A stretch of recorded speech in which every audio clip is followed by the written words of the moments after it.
switch because it makes so little noise that it scares, like you can really scare pedestrians coming up close to them. So it's got a little. Oh, that's little sound. That's a little sound, so you don't have to go honk and scare the living daylights out of them. I was thinking, and this is my big idea. Sorry, just to let people know what's going on. I'm in a Volt. Is it Maureen? It is. Maureen, what's your Welch. last? Welch.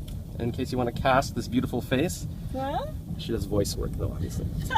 No, but we just did a voice session. So she's in a Volt, and she just offered me a ride in her electric car, and she's just telling me it's got the little sound because, of course, this is silent. And yeah, I've read about how that's why people were criticizing like the Prius and stuff. They don't make enough noise for blind people and stuff. well, it's true, and I have scared a few people in the parking lot. But you know, if you do this, that really scares that's them. double scare. So they give you the little. So here's my big idea, because taxis have to do that, right? Like every time they're driving past you, they want to let you know there's a taxi. They go, "Rah!" I feel like they should all have a little sound where they can just go ding ding or taxi or something, so that they're not misusing horns. That's a pretty good idea, right? It's a great idea, but how are you going to make that happen? Because obviously we have the technology. Just make them do it, or I don't know. Right, but would it be something that would be sanctioned by like a municipal sanction? Right. Because you couldn't really do that because you've got cars from all over the world, right? Right. How do we implement So you've got the this? manufacturing. Yeah, how do you implement it? I don't know. I was going to make it one of my mayoral platforms when I ran for mayor. I can't remember if I remembered to put it in there. But Yeah. Did you run for mayor? I did. I just obviously you didn't vote for me. I'm really sorry, Josh. I didn't realize. Are you following me on Facebook? I'm afraid I'm This not. is awkward. I'm just really feeling awkward. Okay. So but you didn't even know my name, so really when I offered you the ride, so we probably should be pretty good. all right, we're about even. You following me on Facebook?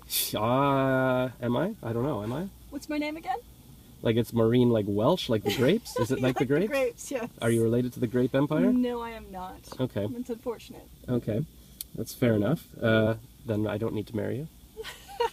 That would have been marrying kind of... That was it. I'm looking for a sugar mama, like some kind of empire to marry in, like Mitt Romney. Didn't he marry the ketchup girl? The Heinz girl? Is that him? Did he marry the Oh no, Heinz is girl? that... No, you're thinking of Gore. The older guy. No. Al Gore, yeah. Oh, is Al Gore the ketchup woman? No, well, he's not. No, he's not a ketchup woman. He's the ketchup woman, but he married to the daughter of the Heinz heir. The Heinz heir. Okay, Yeah. so, I can't remember her name for some reason or other. Tipper Gore? Yes, there you go. Yes, I did Al Gore's climate reality training. I trained to be a climate leader last year in Chicago. Did you? So, and then would have made a really good mayor, probably. I would have been an awesome mayor. I got on breakfast television, so I did that, and that was my little. And even Phil, our one of the agents, he's like, "Hey, Josh, saw you in the media and all this." So that was my goal, to get the message out there. And then the Green Party's already messaged me about, even the day before the election, they said, "Listen, even if you get to be mayor, you got to drop out afterwards and run for MP." So. Are you going to run for MP? I think I will. Why not? I think that's fantastic. Good for you. I think Prime Minister. I just got to skip the whole mayor thing and go right to that. So it's lofty from where you grew up and what it is that you're doing for a living, and going to be taking off. So PM is what we're going for. Yeah, so, right. Because everybody says they would want to vote for me if they lived in Toronto. I have a lot of friends across the country, so this way they could vote for my party. I don't know if it's going to be the Josh party or I'll hitch my wagon to the Green Party, but then I would have to oust Elizabeth May. I'll have to see. She's pretty settled into that role. You think you could, she's liking it, yeah. Yeah, she seems to be. I So don't know that you can push her out as easily. No. Also, that would be quite the fight. She's feisty. She is feisty, and we have sort of a I did the love song for her a few years ago when she was running, and I helped her get elected. We almost killed this pedestrian here. We didn't come. But we didn't. But he didn't hear us coming because we're electric. We should have trilled him. I should have trilled him, but I didn't think I needed to actually, since I did stop in plenty of time. I didn't actually almost hit him. Okay, that's good. Josh is not. No. This was not evidence of the cops would have done. So they're right there. They would have done something had we been. Yeah. So I told you. When I told you at the agency, I'm starting a blog, and this will be on my blog now. I'm going to do interviews with.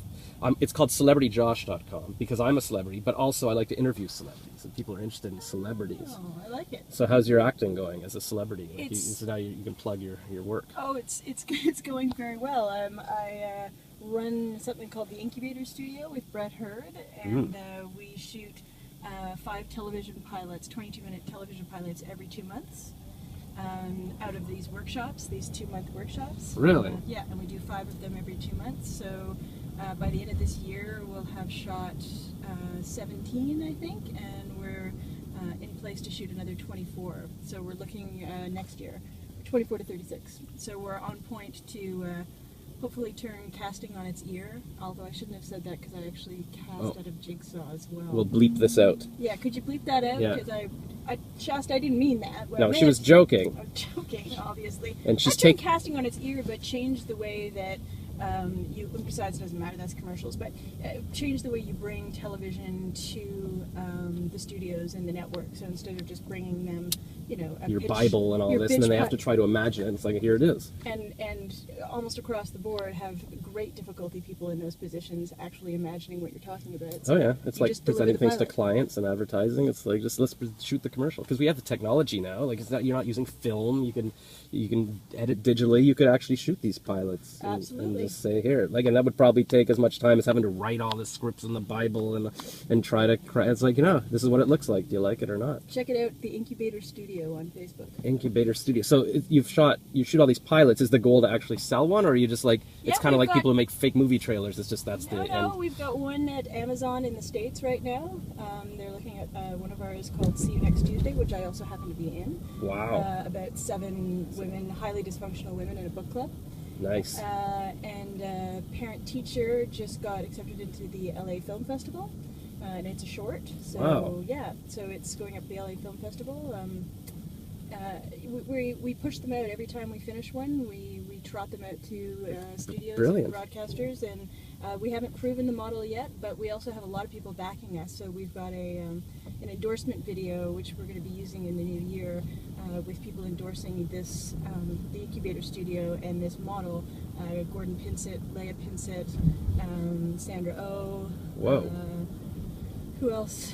Canadian royalty. Is Sarah Polley involved? She would be the only other Canadian actress I know. She's not, but we haven't reached out to her. None of us have any real connections with her. I grew up with Sandra Oh, so I knew her. In Ottawa? In Ottawa, yeah. Did you go to Sir Robert Borden? I didn't go to Sir Robert Borden. I went to Canterbury High School. Oh, my sister went there. We played against each other in the improv games, and that's how we all came together, the Canadian improv games. Wow. Yeah. This is the Canterbury's where everybody came from. There's somebody famous from there. Some kind of Canadian Idol guy or something. My sister was always talking about. I don't know. Canadian Idol guy. I don't know, but Ottawa people tend to be funny folk that stick together. Willie Wiley, actually, who was one of the founders of the Canadian. Willie Wiley. Willie Wiley. That might be a stage name. He just passed away, unfortunately, way too sad. soon. Yeah. But we all got together in Ottawa. People from ages literally in their 20s through to in their 60s who were part of the games over the years got together, and we all went out to the bar the night before the funeral just to remember him and crush a cup of wine to him. It was a really bittersweet time, but it was... My sister just posted a picture of somebody who had cancer and died. I wonder if that's the... Do you know Naomi Rackless?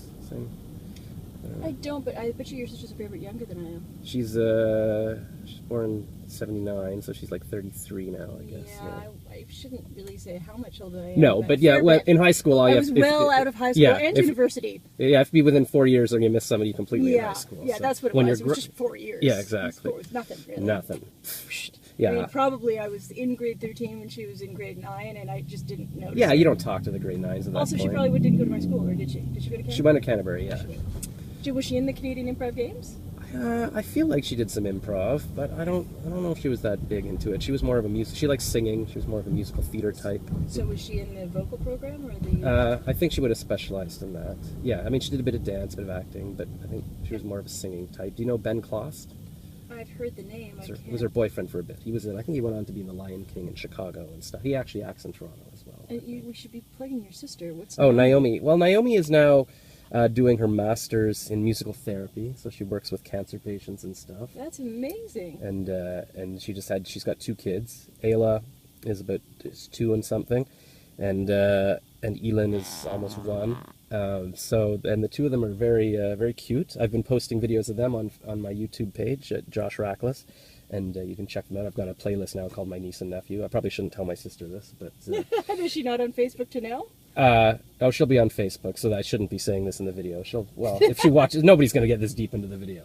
Oh yeah, well no, I'm hoping you're going to edit this video hugely. Yeah, big I don't time. think it's going to be really that interesting to a lot of people. No, you'd be surprised. This is as good as any podcast or the Humble and Fred show, which I'm on often, and they're doing a live show tonight. Humble and Fred's still around? What station are they on now? Well, they do a podcast, like at humbleandfredradio.com. Right. And then they recently, now they're live on Sirius XM on Canada Talk, so they're live on that in the morning, and then it goes to their podcast. And well, then they used to be, I mean, I used to listen to them because I used to listen to the radio station here in Toronto that they were on. it was I guess, CFNY back then, or The Edge. The Edge, that's Yeah. what it was, because they played alternative music, which Yeah. I still am really enjoy. But then they were gone from that, and I hadn't heard Humble and Fred in a long time. You're Yeah. bringing back memories. Well, they're doing their 25th anniversary show live at the Horseshoe tonight. Doors open at 7, and then it's at 8. Oh, I would come and see that. Yeah, I'm going to go see that, and then they'll air it tomorrow. And then they're picked up by CFRB at night and stuff. So I've been on their show the past year a few times. And how do you know them? How did that come to pass? well, like 15 years ago, I emailed them and I said, "Can I come visit your show?" They're like, "Sure." Like, but I didn't go for some reason. It was too early in the morning. And then there was a producer at work, or some guy at work, like a planner, said, "Oh, you should meet this producer I know." And I met this producer for dinner or for lunch. And then he worked with Humble Howard. They were doing like a show called Man Up on TV and stuff. And so I got onto the game show, and then I called him and I said, "Can you tell me how to get into the radio?" He's like, "You're too old now," or whatever. I mean, well, not too old, but you're not 20 years old to work your way up from a small town. Like, it's hard to break in. Right. But then he was on my Facebook and he kept saying, "Hey, you should come on our show. Funny guy, you should come on our show." And then and he was never answering my messages, but he's just not very organized that way. And then finally I tweeted to him, because he tweeted that they were on CFRB now. I'm like, I got to get on this show now. They're on actual radio. And then I came in and I just go in and tell stories about my funny life. And they have me in and talk about my mayor race or whatever. Well, see, now I'm going to hear your name all the time. I'm going to be going to have to follow you on Facebook, obviously. Totally. Read your blogs. Yeah. You've got a new fan today. This is very exciting. Right? And I'm a new fan of yours. Maybe I've got some TV pilots I could shoot, maybe. Well, actually, they're all comedies so far, although we're looking to jump a little bit into drama in the new year. But And she just assumes that I would not be comedic, because obviously I'm not funny at all. Well, no, what I'm saying is, if you already have pilots, we're actually looking in the new year to bring on writers and directors to put their projects through the incubator. So if you had written something that you wanted to see up on its feet, we would handpick actors to be in it for you. They would do a full 8 weeks of getting to know the characters and fleshing it out, and then we would shoot it at the end, and you could choose to whether you wanted to direct it or whether you wanted a male director to direct it. All right. Well, I'll show you a couple of my things. I shot years ago. I wrote this little short film. We decided to call it 3 Dates, because it was just like 3 dates with this couple, but then the director and I decided, hey, this should be like a TV pilot, so we kind of wrote up a Bible, and we were trying to sell it, and then he died of cancer. Jeez, what have we got going on here? I don't know. Dying of cancer it's very today. sad. It's so not good. Never went in there. But the last thing we did together, we got into the Holly Shorts Festival in LA, and so we went down there for that. And that's great. It was very nice. So I can show you that. And I also shot a pilot for something called. Well, it's got two titles. Sometimes we call it Ecosexual, because it's about like an eco guy like me who's always messing up his dates because he cares too much about the environment. Or we also called it My Life is Garbage. I like My Life is Garbage. Yeah, and so that's on YouTube as well. I acted in it. And that just never went. But we wrote like 10 episodes. And are they all on YouTube? Or is the one anyway on YouTube? The My Life is Garbage is on YouTube, and then 3 Dates I put on Funny or Die. I never put on YouTube because... partly because I didn't act in it, but then also, I think at the time, YouTube had their time limits. You couldn't put like 20 minutes on there, but now you can put whatever you want. Right. So I'm going to upload it today, and then I'll send that to you as well. Matt Barham played me in that. Do you know him? I do know Matt. Yeah, he's like, that's almost like having a real star play you. But now you're a star, right? So now you're the celebrity. Exactly, except the character is like early 30s. And and I'm younger than that, obviously. Obviously. And Lindsay Ames played my girlfriend. Do you know her? I know Lindsay. Yeah, of course, see, this is like rock star stuff. Funny lady. This okay. Well, here we're pulling up to my work, Leo Burnett Advertising. This is like. Should I turn on this street? Does that make? Or anywhere. Whatever you can pull up right here if you want. I don't want to keep you. This is like comedians in cars getting coffee. Have you seen that Seinfeld show? I sure have. This is what it feels like. Were we funny enough? I'm not sure that we pulled off a Chris Rock Seinfeld. I'll put in a laugh track. I appreciate it. After nothing that we said that was funny, they'll be like, yeah, it's just like Friends. Josh and Mo, they're so funny. They're hilarious. I find myself laughing. All right. Well, thanks for watching. And thanks for the ride, Mo. You're welcome. And you saw it all here first when we're all like on TV together. Okay, bye.